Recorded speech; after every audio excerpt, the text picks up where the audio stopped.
प्रिय छात्राओं, मैं doctor Alka Pareek, associate professor गृह विज्ञान।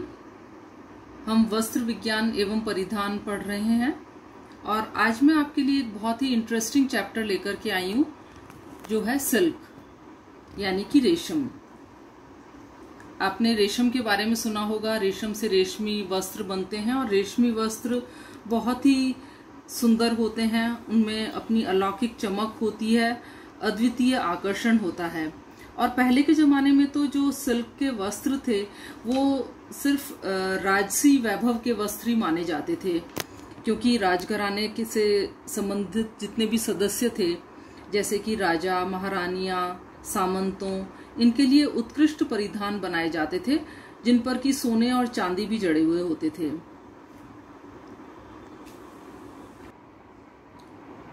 अब हम करेंगे रेशम के उद्गम और इतिहास के बारे में। चीन को रेशम का जन्मदाता माना जाता है। ईसा से लगभग 2500 वर्ष पूर्व चीन में रेशम के धागे से वस्त्र निर्माण का कार्य प्रारंभ हो गया था। इस बारे में कई तरह की कहानियां और दंत कथाएं प्रचलित हैं। एक दंत कथा के अनुसार एक दिन चीन की महारानी सी लिंगची अपने उद्यान में बैठी चाय पी रही थी। तभी उन्होंने पेड़ पर लटके एक कोकून को देखा।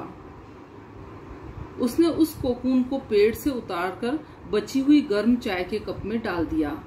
कुछ समय पश्चात उन्होंने देखा कि उस कोकून से चमकदार, खूबसूरत, आकर्षक, अविरल रेशा लिपट रहा है। उसने और कई कोकूनों को भी एकत्रित कर बुन करके और वस्त्र तैयार कर लिया और महाराजा को भेंट किया। तभी से चीन में वस्त्र निर्माण प्रक्रिया आरंभ हुई।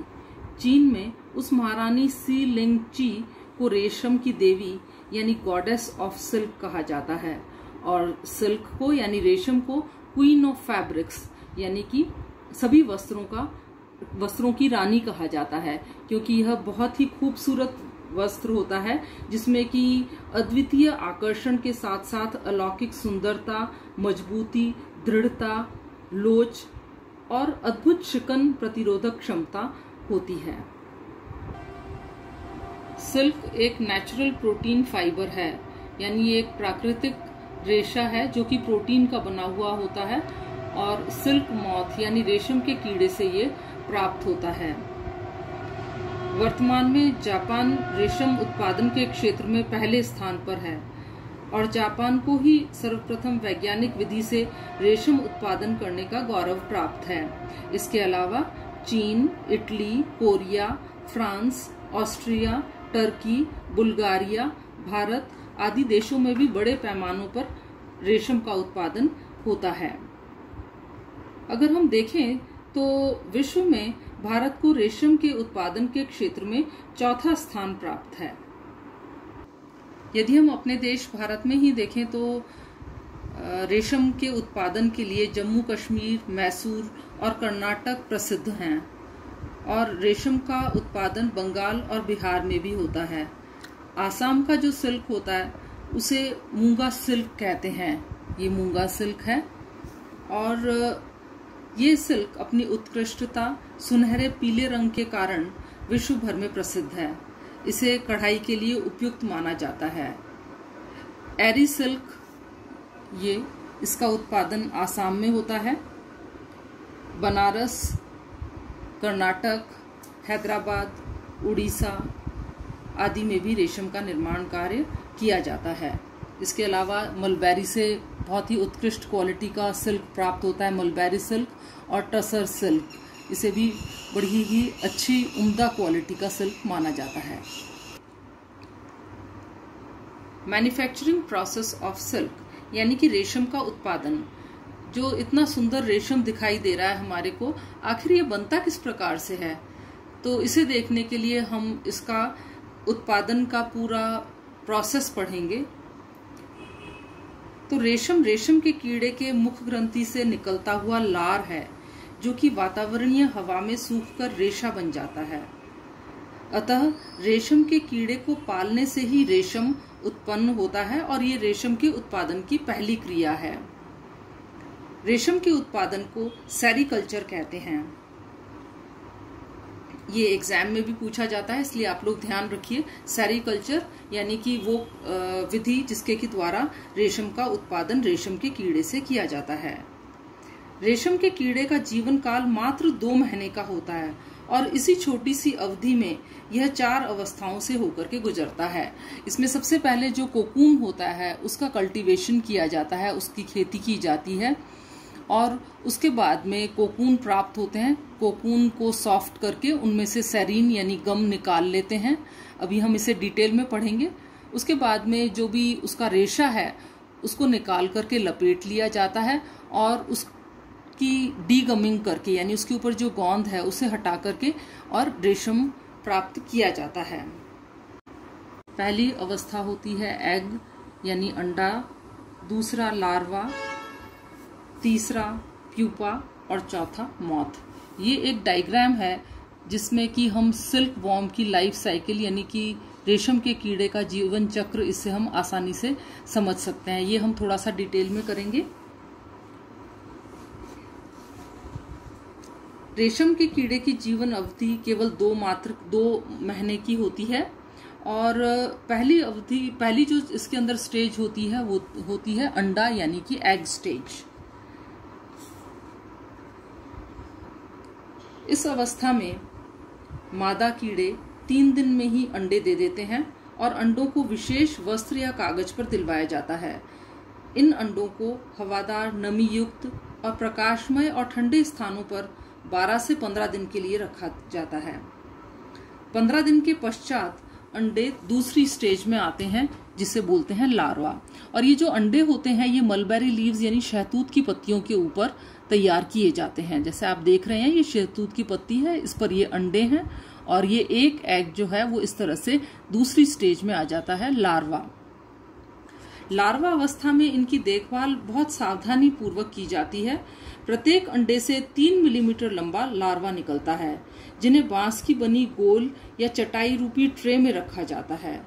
इन्हें शहतूत की पत्तियां यानी मलबेरी लीव्स खाने के लिए दी जाती हैं। लार्वा बड़ी तेजी से पत्तियों को खाते हैं। इस अवस्था में ये अत्यंत क्रियाशील रहते हैं और औसतन एक लार्वा अपने वजन से 38,000 गुना पत्ते खा जाता है ना अचंभे की बात।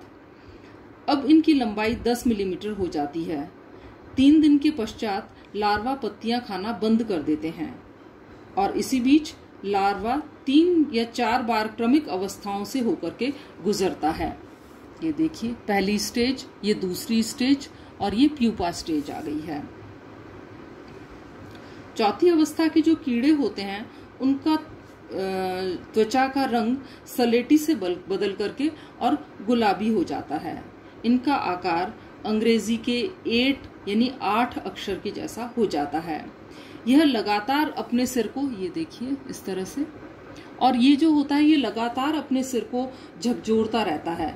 ये इस बात का द्योतक होता है कि अब वह कोकून बनाने के लिए तैयार हो गया है। इसके बाद अगली स्टेज आ जाती है प्यूपा।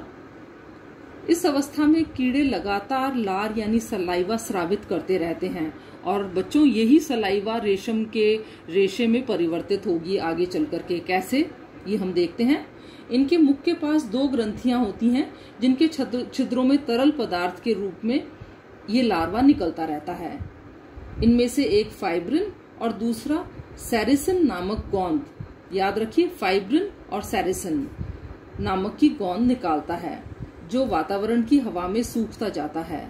सूखने के बाद ये आपस में सट जाते हैं जिन्हें प्यूपा शीघ्रता से अपने शरीर पर लपेटते जाते हैं, अर्थात रेशा निकलता जाता है और जो कीड़ा है वो उसे अपने शरीर के ऊपर लपेटता रहता है। 24 घंटे में ही ये कीड़े इतनी अधिक लार स्रावित करते हैं कि वे स्वयं उसी में छिपकर अपने ऊपर सेरिसिन का सफेद कोट बना लेते हैं। 3-4 दिन में पूरा कोकून तैयार हो जाता है। कोकून बनने के पश्चात प्यूपा 10 दिन तक निष्क्रिय होकर सोते रहते हैं। इस तरीके से इन्हें गर्म पानी अथवा भाप में डालकर इनके अंदर छिपे कीड़ों को मार दिया जाता है। गर्म पानी से गोंद ढीली हो जाती है और रेशम का रेशा लपेट लिया जाता है। अब ये जो एडल्ट अवस्था है, मॉथ जिन कोकून से अंडे प्राप्त करने होते हैं, मतलब कोकून इस स्टेज पर, जब कोकून वाली स्टेज आ गई है तो रेशम के रेशे का तो निर्माण हो ही गया है, तो लार्वा जो अंदर होता है उसे तो मार दिया जाता है। लेकिन अगर कुछ कीड़े आगे के लिए भी रखे जाते हैं जिससे कि और अधिक रेशम का उत्पादन हो सके, तो उन कीड़ों को जिनसे कि अंडे प्राप्त करने होते हैं उन्हें छोड़ दिया जाता है और पूर्ण आयु प्राप्त करने पर ये कोकून को फाड़कर बाहर निकल आते हैं। परिपक्व कीड़े 3 दिन के भीतर अंडे देने के लिए तैयार रहते हैं। इस प्रकार कीड़े का जीवन चक्र चलता रहता है। सबसे पहले ये एग्स जो कि मलबेरी लीव के ऊपर ग्रो कर रहे हैं, ये बड़े होकर के लार्वा बन जाते हैं। लार्वा से ये और 2-3 अवस्थाएं गुजर करके प्यूपा बन जाते हैं।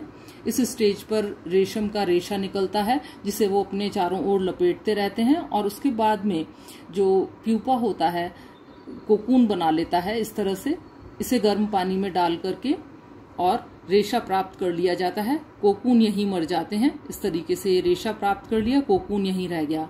लेकिन जिन कीड़ों से हमें अंडे प्राप्त करने होते हैं उन्हें, उन एडल्ट्स को इस तरह से बड़ा करके और वापस से एग प्रोडक्शन के लिए काम में लिया जाता है। तो ये है सेरिकल्चर, यानी कि रेशम के रेशे से रेशम प्राप्त करने की विधि। कोकून प्राप्त करने के बाद 3 प्रोसेस और होते हैं। सॉर्टिंग ऑफ कोकून्स, यानी कि कोकून्स की छटाई। सॉफ्टनिंग द सेरिसन, जो उनके ऊपर गोंद लगी रहती है कोकून के ऊपर, उसे सेरिसन बोलते हैं। तो उसे नरम करके और रेशे से अलग किया जाता है।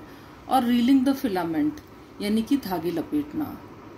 तो इन तीनों प्रोसेसेस के लिए जो कोकून हमें प्राप्त हुआ है उसे फैक्ट्री तक ले जाया जाता है और उसे बोलते हैं फिलेचर। क्या बोलते हैं बच्चों? फिलेचर। वहां ले जाया जाता है।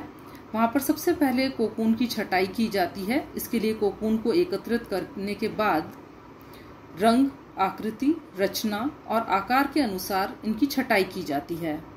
अंडाकार व गोल कोकून को रेशा तैयार करने के लिए छांटा जाता है और कई बार लिंग के आधार पर भी कोकून की छटाई की जाती है। इसके लिए एक स्वचालित बेल्ट पर कोकूनों को रख दिया जाता है। नर जाति के कोकून भारी होने के कारण नीचे गिरने लगते हैं और मादा कोकून हल्के होने के कारण अलग एकत्रित हो जाते हैं। ये देखिए अलग अलग प्रकार के कोकून। चाइना से जो प्राप्त कोकून होते हैं उनको, कोकून को उनकी कलर, उनकी साइज, उनके आकार और उनकी टेक्सचर यानी बनावट के हिसाब से अलग अलग कर लिया जाता है।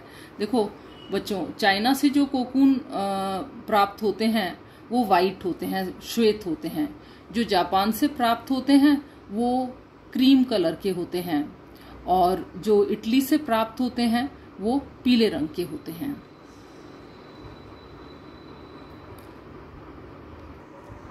कोकून की छटाई के पश्चात इन्हें गर्म पानी या गर्म भाप में डालते हैं। इनके अंदर छिपे कीड़े मर जाते हैं, साथ ही गोंद ढीली होकर मुलायम हो जाती है।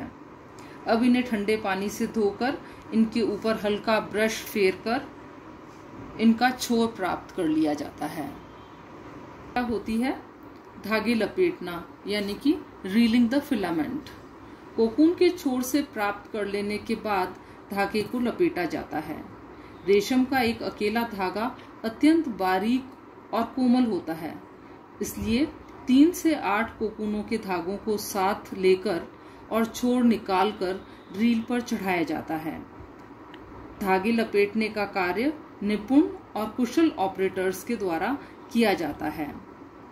बच्चों, तुम्हें जानकर आश्चर्य होगा कि हर एक कोकून से लगभग 100 से 200 फीट तक अविरल लंबाई के धागा लपेट करके प्राप्त किया जा सकता है। उसके बाद उन धागों से लच्छियां बना ली जाती हैं और इन लच्छियों को प्राकृतिक या कृत्रिम रूप से हवा में सुखा लिया जाता है। सूख जाने के पश्चात वस्त्र निर्माण के लिए भेज दिया जाता है।